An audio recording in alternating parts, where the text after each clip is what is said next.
The rain had not stopped in Bavaria for 3 straight days when the black staff car rolled through the broken gates of an American command post on the outskirts of Bad Tölz. Inside that car sat a man who still believed he was royalty. His name was Generalleutnant Karl Heinrich von Stauff, a Prussian aristocrat with a chest full of polished metals and a spine that had not yet learned how to bend. He had surrendered only 4 days earlier, and already he was making demands. He wanted a castle, not a house, not a villa. A castle with servants, a wine cellar, and quarters befitting an officer of the Third Reich. He had written his requests on embossed stationery, as if the ink alone could restore the empire that had just crumbled beneath his boots. The American sergeant who received the letter laughed so hard he nearly tore it in half. But when that letter reached the desk of George S. Patton, something far more dangerous than laughter crossed the general's face. Patton stared at the paper for nearly a full minute. Then he stood up, walked to a supply closet in the back of the farmhouse headquarters, and pulled out a single wooden-handled toilet brush, stiff with old bristles. He placed it carefully on his desk, lit a cigar, and told his aide to schedule a meeting with the Prussian immediately. What happened in that room over the next 40 minutes would become one of the most quietly infamous moments of the post-war occupation. To understand why Patton reacted the way he did, you have to understand the world he was living in during the spring of 1945. The war in Europe was ending, but it was not ending cleanly. Germany had collapsed into a landscape of rubble, on displaced refugees, starving children, and hollow-eyed soldiers walking home in whatever direction felt safer than the one behind them. American forces had pushed deep into Bavaria, and Patton's Third Army had raced so fast across the crumbling Reich that entire German divisions were surrendering to supply clerks and cooks because the combat troops had already moved on. It was chaos, beautiful, terrible chaos, and into that chaos poured tens of thousands of German officers, many of them aristocrats, many of them career soldiers, and many of them convinced that the rules of European warfare still applied. They expected to be paroled with honor. They expected to keep their sidearms. They expected to be addressed by their ranks and titles. Some of them, especially the older Prussian generals, now genuinely believed that the Americans would invite them into the officers' mess for brandy and cigars, and perhaps ask their advice on how to manage the newly defeated country. They had no idea what was waiting for them. And they had no idea who George Patton really was. Patton, in May of 1945, was a man in the middle of a private war with his own conscience. He had chased the Germans across France, across Belgium, across the Saar, and finally across the Rhine. He had lost men in numbers he did not like to say out loud. He had walked through the gates of Ohrdruf, the first concentration camp liberated by American forces, and he had seen things there that broke something inside him. He had watched a grown man, a decorated combat veteran, vomit against a fence post at the sight of the corpses stacked behind the barracks. He had forced the mayor of the nearby town to tour the camp, and when that mayor and his wife went home and hanged themselves that night, Patton did not weep for them. He had written in his diary about the smell, about the eyes of the survivors, about how the entire German officer class had allowed this to happen under their polished caps and clicking heels. He had no patience left, none. And when he heard that a Prussian general, a man who had served the regime that built Ohrdruf and Dachau and 100 other places like them, was demanding a castle, something inside Patton decided that this man was going to learn exactly what his rank was worth in the new world. Von Stauff arrived at the American command post in a freshly pressed uniform. He had somehow convinced his captors to let him keep his orderly, and that orderly had spent the morning polishing his boots and brushing his greatcoat. He walked through the farmhouse door with his chin lifted and his eyes fixed on some invisible point above the heads of the American soldiers who watched him pass. He did not look at them, he did not acknowledge them. In his mind they were enlisted men, and enlisted men did not exist in the social universe of a Prussian general. He was escorted into a small wood-paneled room that had once been the dining area of a Bavarian farming family. The family had been moved to a barn out back to make space for Patton's traveling headquarters. Von Stauff did not know this, and if he had known, he would not have cared. He stood in the center of the room and waited, his gloves folded neatly in his left hand, his eyes drifting across the modest furnishings with visible disdain. He was waiting for Patton to rise and greet him. He expected a handshake. He expected, at minimum, the courtesy of being addressed as Herr Generalleutnant. What he got was silence. Patton was sitting behind a simple oak desk, leaning back in a wooden chair that creaked every time he shifted his weight. A cigar burned slowly between his fingers. His famous ivory-handled revolvers rested on his hips. He did not stand. He did not speak. He simply looked at the Prussian for what felt, to everyone else in the room, like an unnaturally long time. The aide standing near the door later said it was perhaps 30 seconds, but it felt like 5 minutes. In those 30 seconds, Patton's eyes traveled from von Stauff's boots to the medals on his chest, to the iron cross around his neck, to the sharp angle of his jaw. He was measuring the man. He was deciding something, and when he finally spoke, his voice was not the thunder that had rolled through the training fields of Fort Benning. It was quiet, almost conversational. He asked the Prussian in passable German whether he had written the letter about the castle himself, or whether he had dictated it to a secretary. Von Stauff stiffened slightly at the question. He replied that he had written it himself, and that the request was entirely reasonable given his rank and lineage. His family, he added, had served the Kingdom of Prussia since the time of Frederick the Great. He expected, he said, to be treated with the dignity appropriate to his station. Patton let the silence come back into the room. He picked up the cigar, rolled it between his fingers, and tapped the ash onto a saucer. Then he leaned forward, and the chair creaked again, and he said something that the aide near the door would remember for the rest of his life. He told the Prussian that Frederick the Great had been dead for 160 years, and that the kingdom he had served was buried under the same rubble as the Reich. He said it without cruelty, without raising his voice. It was a statement of geographic fact. Von Stauff's face did not change, but his jaw tightened by a visible fraction. Patton went on. He told the general that he had read his file. He knew that von Stauff had commanded a corps on the Eastern Front in 1943, that he had signed orders relating to the treatment of partisans, that he had been present at a staff conference in Minsk where decisions were made about certain villages. Patton named one of those villages. Von Stauff did not answer. He simply stood there, gloves still folded in his left hand, and waited. Now, what happened next has been described in slightly different ways by different men who were in or near the room that day.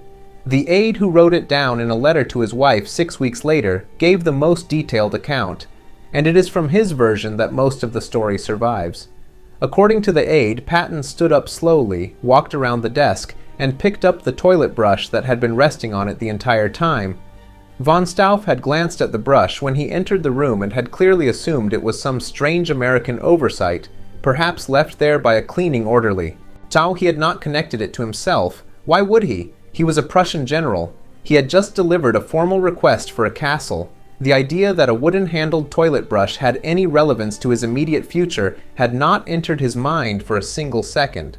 Patton held the brush up between them, at roughly eye level, and examined it the way a jeweler examines a stone. Then he handed it to the general. Von Stauff did not take it. His hands remained at his sides. He stared at the brush, then at Patton, then at the brush again. He did not understand, Patton explained. He told von Stauff that the American army was not in the business of providing castles to surrendered enemy officers. He told him that the American army was, however, in the business of maintaining sanitary conditions in its holding facilities. He told him that every man housed in those facilities was expected to contribute to their upkeep, regardless of rank. He said that a toilet did not care whether the man scrubbing it wore an iron cross or a private's stripes. He said that if von Stauff wanted to live in quarters fit for a general, he should have commanded his armies in a way that did not result in losing the war. And then he said the sentence that the aide underlined 3 times in his letter home. He said, "You wanted a castle, General. I am giving you something better. I am giving you a purpose. Now take it." Von Stauff did not take it. He looked at Patton with eyes that had seen the steppes of Russia and the snow of Stalingrad, and he said in stiff formal German that no officer of his rank had ever been asked to do such work in the history of European warfare. Or Patton smiled. It was the smile that his own soldiers called the wolf smile, the one that appeared just before something very bad happened to someone. He said, "You are correct, General. You are making history."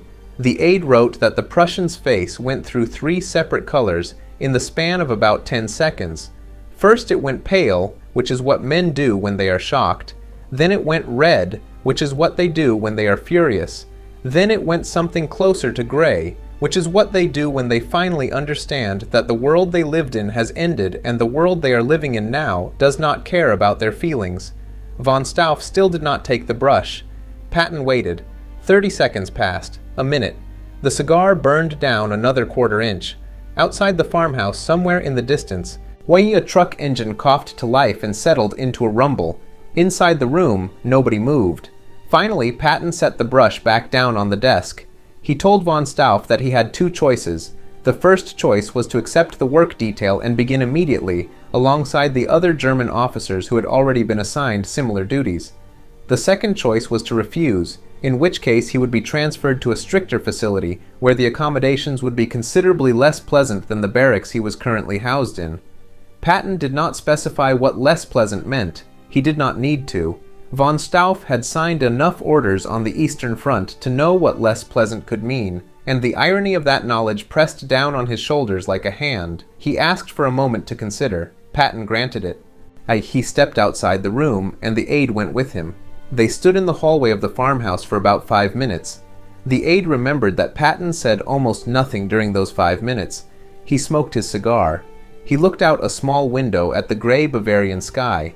At one point he muttered something under his breath about how the world was full of men who had spent their lives demanding castles and had never once thought about the people who cleaned the toilets inside them. Then they went back into the room. Von Stauff was standing exactly where they had left him. His gloves were still folded in his left hand. He looked at Patton and he asked, in a voice that had lost all of its aristocratic edge, whether the decision was truly final. Patton said it was. Von Stauff closed his eyes for a moment, then he opened them. I reached out and took the toilet brush. He did not speak. He did not salute. He simply turned and followed the aide out of the room, and he walked down the hallway of the farmhouse carrying a wooden-handled toilet brush like a scepter that had been broken in half and handed back to him in pieces. This is where the story, if it had been a movie, might have ended. But the real story is richer than that, because what Patton did in that room was not a random act of cruelty. It was a calculated decision rooted in something he had been thinking about for weeks. Patton had been wrestling, privately and painfully, with the question of what to do with the German officer class. The Americans and the British had captured hundreds of thousands of German soldiers, and among them were tens of thousands of officers. And among those officers were hundreds of generals. Some of these men had been implicated in crimes, some had not.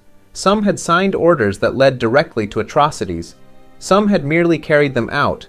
Some had resisted quietly. Some had resisted not at all. Patton, who was a deeply flawed man with deeply flawed opinions about many things, had one thing right. He understood that the worst of these officers were not the ones who had committed the crimes with their own hands. The worst were the ones who had stood at a distance in polished boots and pretended that the crimes had nothing to do with them. Von Stauff, in Patton's mind, was one of those men. And the toilet brush was not a punishment, it was a demonstration. It was a demonstration that the old European class system, the one that had allowed aristocrats to wage wars for which commoners paid in blood, was finished. It was a demonstration that in the new world that was being built on top of the rubble of the Reich, a general who had presided over atrocities was going to be, in practical terms, lower than the American sergeant who guarded his barracks. It was a demonstration that titles and medals and family lineages going back to Frederick the Great were not currency in this new world. What counted now was what a man had done, and what he was willing to do to account for it. The toilet brush was a physical object, but it carried the weight of 1,000 years of European hierarchy being overturned in the space of a single afternoon. And Patton, for all his bombast and his theatricality, understood that symbols mattered. He understood that von Stauff would carry that afternoon with him for the rest of his life, and that the other Prussian generals in the facility would hear about it within hours, and that the story would spread through the entire captured officer class before the week was out. He was right. Within 3 days, the word had traveled through every German officer compound in Bavaria. Men who had been preparing their own lists of demands quietly tore them up. Men who had been planning to insist on their rights under the Hague Convention suddenly remembered that the Hague Convention had been written for a world that no longer existed. The requests for villas stopped. The requests for personal orderlies stopped. The requests for wine with dinner stopped. In their place came quieter requests for letters to be sent to wives, for news about children, for medical attention for wounds that had not healed.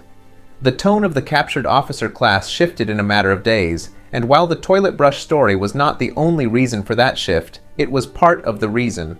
It was the kind of story that moved through a camp the way a cold wind moves through an open window.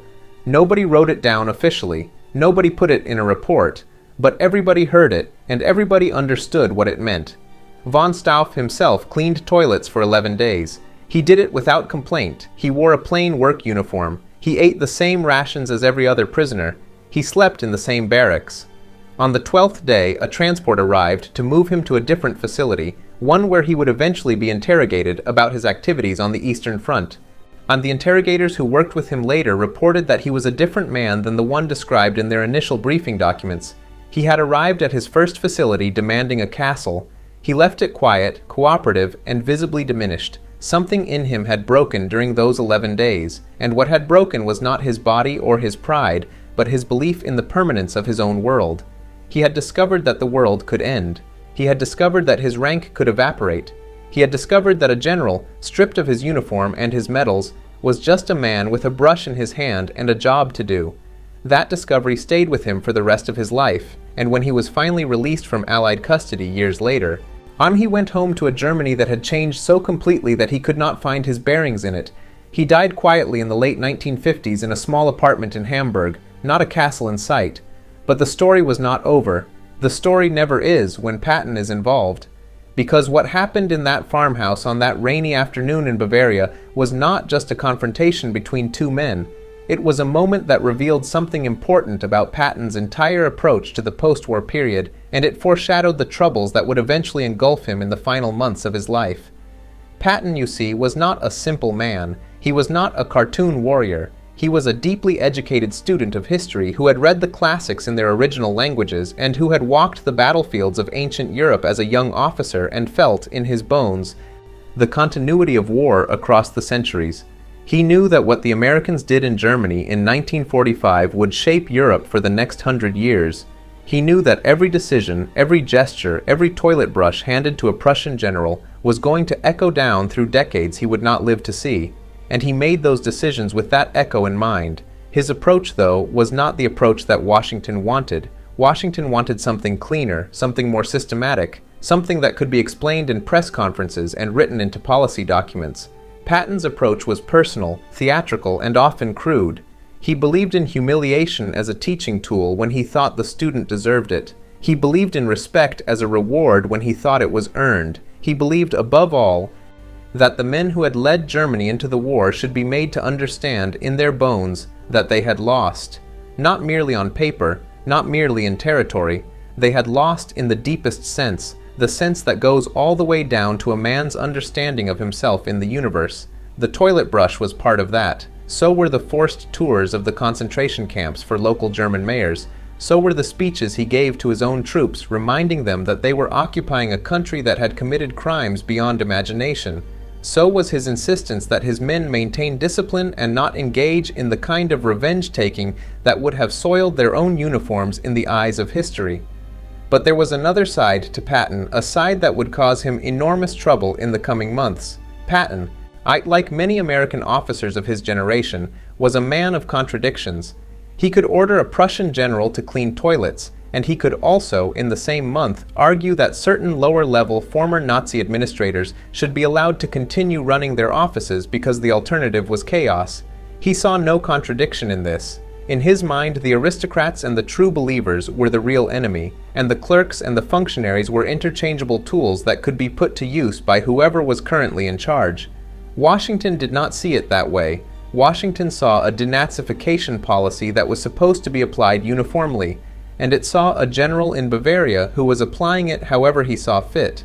The friction between Patton and his superiors grew through the summer of 1945. By autumn, it had become open conflict. By October, Patton had been relieved of command of the Third Army and reassigned to a paper-pushing position that everyone, including him, understood to be a demotion.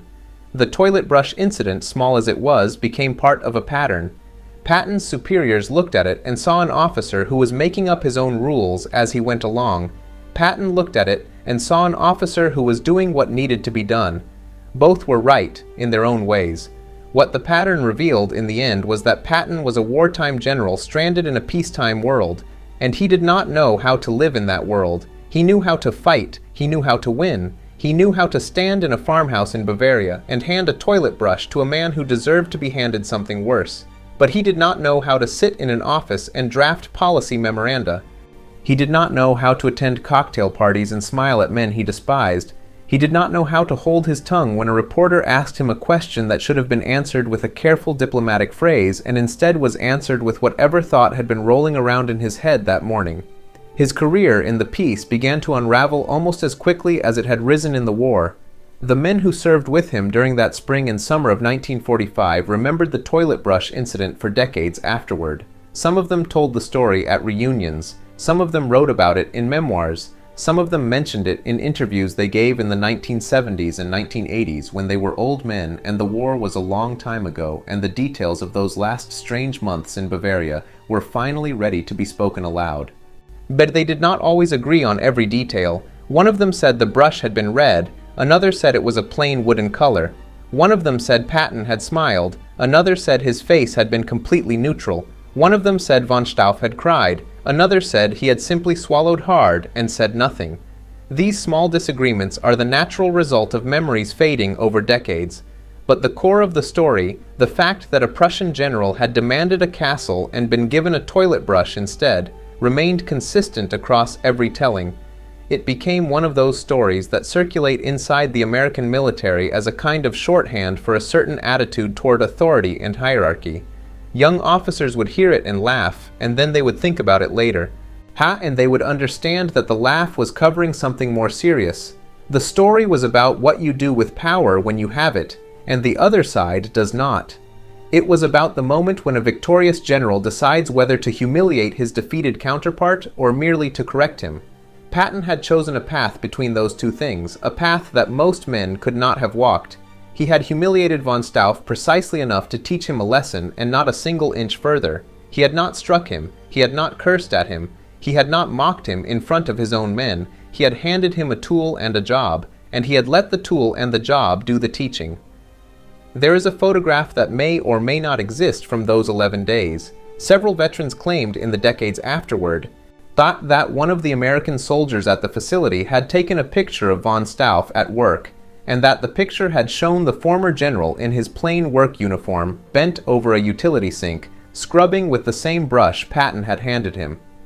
If the photograph exists, it has never been published. It sits, if it sits anywhere, in a shoebox in an attic somewhere in the United States, waiting for someone to find it and recognize what it is.